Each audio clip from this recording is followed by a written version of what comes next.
Hello student, आज गृह विज्ञान पढ़ेंगे होम साइंस। 100 सेट हम लोग टारगेट लेके चल रहे हैं और 12th का भी है और ये पार्ट थ्री है और जिसमें है कि कुछ क्वेश्चन हम लोग नोट किए हैं और जहां तक पार्ट 3 मतलब बन सके वो क्वेश्चन बनाएंगे। उसके बाद फिर हम लोग पार्ट 4 मतलब कि 100 सेट पूरा टारगेट पूरी करेंगे। ठीक है, लिखो ये कि पहला क्वेश्चन है स्तनपान त्याजन क्या है। ठीक है, तो स्तनपान त्याजन क्या है, तो हम लोग यह समझे कि स्तनपान कहने का मतलब यह कि जब बच्चे जन्म लेते हैं ना, शिशु जन्म लेते हैं तो वो क्या होते हैं कि पहले माता का दूध पीते हैं। तो पीने के साथ बताए जाते हैं कि उसके बाद बच्चे आस्ते आस्ते बड़े होते चले जाते हैं, यानी कि 6 महीना 7 महीना इस तरीके से बढ़ते होते बताए जाते हैं कि आगे बढ़ गए और बढ़ने के बाद होती है कि माता का दूध छोड़ाना। ठीक है, तो कहा जाता है कि बच्चे को स्तनपान कराया जाए। कुछ कहा जाए कि डब्बे वाला दूध दिया जाए पीने के लिए, नहीं तो कुछ खाना दिया जाए। ठीक है, तो इसे ही कहते हैं स्तनपान। बच्चे की दूध यानी कि माता पिता की अगर दूध छुड़ा दी जाए तो ये स्तनपान यानी कि हो गया। ठीक है, स्तनपान कराना कहते हैं ना कि हमारे यहाँ कुटुंब आए हैं या गेस्ट आए हैं तो उसका स्तनपान कराओ। देखिए वो क्या लेंगे, पूछिए उनसे क्या कुछ खाएंगे नहीं खाएंगे, तो उनके सामने हम लोग क्या कर देते हैं स्तनपान। उसी तरीके से बच्चे के साथ क्या हो कि स्तनपान, तो माता के दूध के बाद जो खान पान की होती है उसे ही हम लोग स्तनपान त्याजन कहते हैं। कोई दिक्कत नहीं है। अगला क्वेश्चन क्या है, तो जीवन रक्षा घोल क्या है, इसे कब प्रयोग किया जाता है। तो हम लोग ये जाने कि जीवन रक्षा घोल क्या है, तो जैसे RS का नाम हम सुने होंगे, ORS का नाम सुने होंगे, जब कभी कभी हम लोग इनो का नाम सुने होंगे। ठीक है कि नहीं, यानी कि गैस्ट्रिक के प्रॉब्लम के लिए लोग इनो का प्रयोग करते हैं। तो ORS है ना, इसी तरीके से सेम है जो जीवन रक्षा घोल जिसे कहा जाता है। एक तरीके से कहा जाता है कि ये है ना वैसे रोगी को जहाँ जिस व्यक्ति को कहा जाता है कि पानी की कमी हो बॉडी में, ठीक हो, और कहा जाता है कि प्यास कम लगता हो, ठीक हो, प्यास कम लगता हो, तो उस व्यक्तियों को ORS का अगर घोल दिया जाए तो वो जीवन रक्षा घोल भी कहलाते हैं और ये क्या होंगे कि बेहतर होंगे। हम लोग जानते हैं ना कि अगर नमकीन खा ले तो क्या होंगे कि हम लोग को प्यास ज्यादा लगती है कि ना। तीखा मीठा अगर तीता चीज अच्छी तरीके से अगर खा ले शाम में तो रात भर हमें पानी लेके सोनी पड़ती है कि नहीं।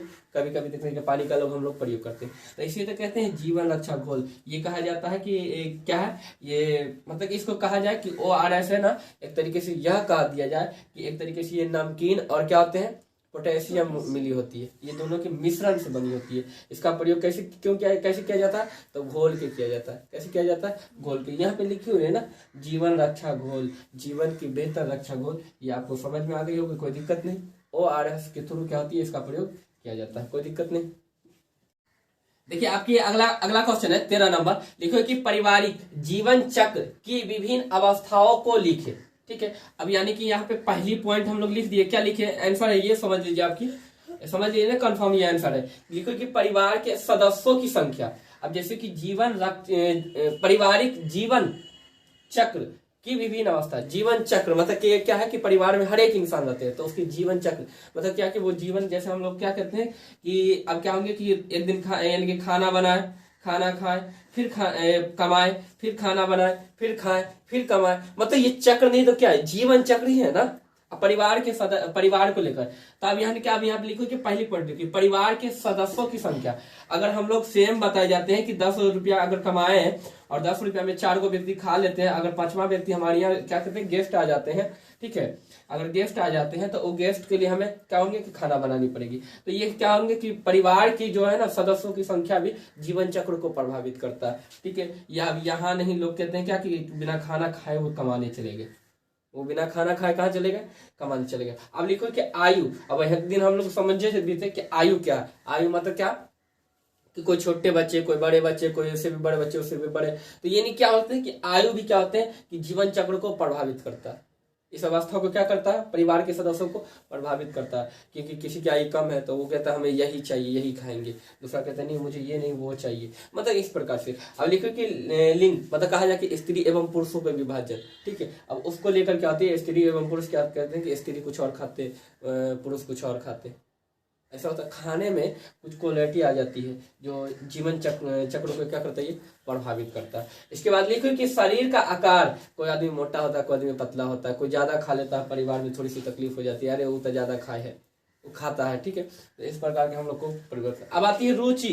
रुचि मतलब जानते हैं कभी कभी काफी ऐसे व्यक्तियों के क्या होते हैं कि रुचि होता है, कोई चाहता है कि हम लोग कहते हैं ना ऐसी रुचि होती है, कोई चाहता है कि हम कुछ और खाएं, कोई चाहता है कि आज पास्ता बने, कोई कुछ और चाह रहा है, कोई कुछ और चाह रहा है, मतलब तरह तरह के व्यक्ति हर एक चीज चाहेंगे। तो रुचि की वजह से भी परिवार को प्रभावित होनी पड़ती है, यानी कि जीवन चक्र को प्रभावित हो जाती है, ठीक है। विभिन्न अवस्था हो जाती है, विभिन्न प्रकार की अवस्था हुआ कि नहीं, ये अवस्था है परिवार में।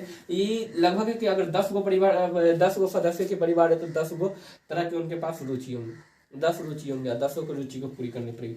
अब लिखो कि धर्म, तो अब धर्म में ये भी होता है, अब धर्म भी प्रभावित करता है किसी परिवार को।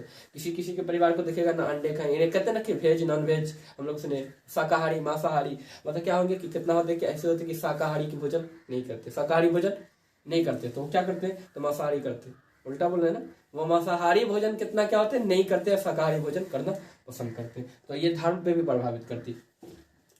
अगली लिखा हुआ है जलवायु एवं मौसम। अब ऐसा होता है कि जलवायु मौसम कहा जाता है कि खाने को लेकर, यानी कि जीवन चक्र को लेकर क्या होता है, जलवायु और एवं मौसम। अब जलवायु प्रभावित करती है, अब कैसे प्रभावित करती है, तो ये कैसे अवस्था, तो हम लोग जानते हैं कि ठंडे में हम लोग क्या करते हैं, परिवार के सदस्य क्या कहते हैं कि ठंडे ठंडे खाना खिलाओ, गरम गरम खिलाओ, ठीक है। ठंडे में गरम गरम खाना खाते हैं, गर्म में क्या कहते हैं, अरे कभी भी लाओ ना दिने वाला खाना खा लेंगे, तो लोग दिने वाला भी खाना खा लेते हैं, कब, गर्मी में। पर ठंडे में क्या होते हैं कि वो कहते हैं कि तुरंत तुरंत बना के दीजिए, बैठेंगे तभी बनाना, तब खाने के लिए बैठते हैं तभी बनाते हैं। तो वो जलवायु भी मौसम, ये मौसम भी क्या करता है, प्रभावित कर रहे हैं किसको, तो परिवार के जीवन चक्र को, विभिन्न अवस्थाओं को। ये अवस्था है अलग अलग तरह तरह की अवस्था। अब लिखो कि आदत, आदतें क्या है, तो आदत में हम लोग जानते हैं कि लोगों को काफी प्रभावित करती है। आदत क्या करते हैं, लोगों को काफी प्रभावित करती है। तो कैसे, तो हम लोग जानते हैं किसी किसी को किसी और चीज कहते हैं, किसी को चाय की आदत, किसी को दूध की आदत, किसी को कुछ की आदत, मतलब अलग अलग तरह तरह के भी लोगों के पास आदत होता है, ठीक है। तो आदत भी हम समझ गए आगे, ये भी परिवार को प्रभावित करते हैं। दूध नहीं है तो क्या होता है कि रोना धोना स्टार्ट हो जाते हैं बच्चों को लेकर, है कि नहीं। तो बच्चे कहते हैं कि बच्चे को अब चाय नहीं है, तो यानी कि जो बूढ़े बुजुर्ग होते हैं वो हल्ला करना स्टार्ट कर देते हैं। तो ये परिवार को क्या करते हैं, प्रभावित कर रहे हैं, कोई दिक्कत नहीं। अब लिखो कि विभिन्न अवस्था, और जैसी अवस्था वैसी, जैसे कोई रोगी हो गया तो रोगी एक अवस्था में हो गया ना रोगी, तो उसको कहा जाता है नहीं ये खाना नहीं, ये खाना दो, ठीक है। कहा जाता है कि अगर वो गर्भ में अगर यानी कि बच्चे हैं तो वो कहते नहीं इसको ये खाना नहीं, ऐसे देनी चाहिए, न तो ऐसे नुकसान हो जाएगा। तो ये अवस्था है ना, बीमारी की अवस्था। बूढ़े अवस्था में अलग खाना, ठीक है। बड़े अवस्था में तो लोग जो चाहे वो अपना खाते हैं अपने हिसाब से। तो अवस्था को देखते हुए लोग क्या करते हैं, खाना वाना देते हैं। तो ये बात समझ में आ गई, कोई दिक्कत नहीं यहाँ तक। देखिए यहाँ पे लिखो ये 14 नंबर क्वेश्चन। आगे अगला लिखा कि साबुन बनाने में प्रयुक्त होने वाले 2 प्रमुख सामग्रियों के नाम लिखे। तो पहला नंबर यहाँ पे पहला हम लोग लिख लिए कि क्या है, तो गर्म विधि द्वारा। अब पहले होते क्या, गर्म विधि द्वारा कहने का मतलब क्या होता है कि गर्म विधि से अगर जो साबुन बनता है ना वो काफी कड़ा होता है। क्या होता है, काफी कड़ा होता है। इसमें क्या क्या लगाई जाती है, तो सोडियम हाइड्रो ऑक्साइड, ये दोनों मिलाकर क्या होते हैं, साबुन का प्रयोग होते हैं। या कहा जाता है कि पोटेशियम हाइड्रोक्साइड, ये दोनों मिलाकर क्या होते हैं, वो साबुन को घोल के और बनाई जाती है, कड़ा बनती है। ये क्या बनती है, काफी कड़ा बनती है। अब दूसरी यानी कि गर्म। अब ये ठंडा विधि आपको समझ में आ गई। ठंडा विधि भी आप इसमें सेम टू सेम कहा जाता है कि ठंडे विधि द्वारा, जैसे नॉर्मली पानी द्वारा हम लोग क्या करते हैं उसे, यानी कि उसमें क्या करते हैं कि सोडा और बेसिन, ठीक है, कॉस्टिक सोडा और क्या है बेसन हम लोग डाल के क्या करते हैं, उसे घोलकर और फिर बनाते हैं। वो आसानी तरीके से बन भी जाता है, ठीक है, काफी नरम भी होते हैं। कभी कभी हम लोग देखे होंगे, अगर हम लोग कहीं साबुन रखते होंगे तो कभी कभी देखिएगा कोई कोई साबुन जो होता है वो ऑटोमेटिक फूल जाती है कि नहीं। एक बार नहाए तो ऑटोमेटिक वो क्या हो जाती है, फूल जाती है। काफी काफी ऐसे साबुन होते हैं जो देखिएगा कि वो फूलता ही नहीं, वो जैसे नहाए उसी जगह पे अपने सूख जाते हैं, है कि नहीं।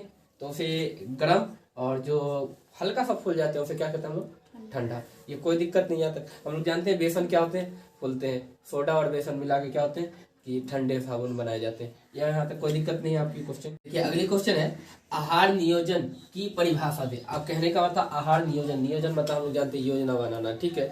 अब यानी कि आहार मतलब भोजन यापन करना। एक दिन की बात हम बताते हैं कि रौनक के हम गए तो वहाँ पे काफी हल्ला हो रही थी, ठीक है। तो लोग बोल रहे थे कि अब रौनक की तबीयत खराब है कि नहीं, रौनक तबीयत खराब। तो अब वो कह रहे थे कि अब कौन सी रौनक को भोजन दिया जाए। ठीक है। तो वहाँ पे योजना बना, योजना क्या बना कि इसको पहला नंबर चावल नहीं दिया जाएगा। घर में चावल बनी थी तो क्या बोले, चावल नहीं दिया जाएगा। तो फिर कहा जाए रोटी दिया जाएगा। तो फिर कहा जाता है, रौनक बोली कि हम दाल नहीं खाएंगे रोटी के साथ, तो इसको सब्जी और रोटी अलग से बना के दिया गया। तो आप यहाँ पे समझ में आ रही है, आहार योजना मतलब नियोजन। उन्होंने क्या किया, नियोजित किया किसके लिए, तो एक बच्चे के लिए, एक व्यक्ति के लिए। क्यों किया गया, क्योंकि उनके परिवार में कहा जाए तो 12 से 15 सदस्य, 12 से कितने 15 सदस्य हो। और इन सदस्यों में यानी कि क्या हुआ कि आहार की योजना बनी किसके लिए, तो एक बच्चे के लिए। और वहां पे सभी परिवार में कितना को रुचि होती है कि नहीं हम इस प्रकार के भोजन करेंगे। कोई कहते नहीं नहीं, छोटे बच्चे जिद करने लगते नहीं हमें पास्ता चाहिए, ठीक है। उसी समय कोई कितना बोलने नहीं नाश्ता चाहिए, ठीक है। इस प्रकार की प्रक्रिया क्या हो जाती है, चालू हो जाते हैं। तो सभी की आहार को देखते हुए योजना बनाई जाती है। तो इसे कहते हैं आहार नियोजन की परिभाषा। आहार नियोजन वैसा योजना, आहार नियोजन वैसा योजना जो आहार के लिए, भोजन के लिए किया जाता हो, योजना बनाई जाती हो सभी सदस्यों को, सभी रुचियों को देखते हुए, तो उसे आहार नियोजन कहते हैं। कोई दिक्कत नहीं, लिख लीजिएगा। चाहे अगर अच्छा लगे वीडियो तो लाइक कीजिए, नहीं समझ में आए डिसलाइक कीजिए। अगर चाहते हैं कि क्वेश्चन हल करें दोबारा तो आप क्वेश्चन को कमेंट में बॉक्स में लिख सकते हैं। इसके अलावा आप चैनल को सब्सक्राइब कर लें कि दोबारा इस प्रकार की वीडियो आपको मिल सके।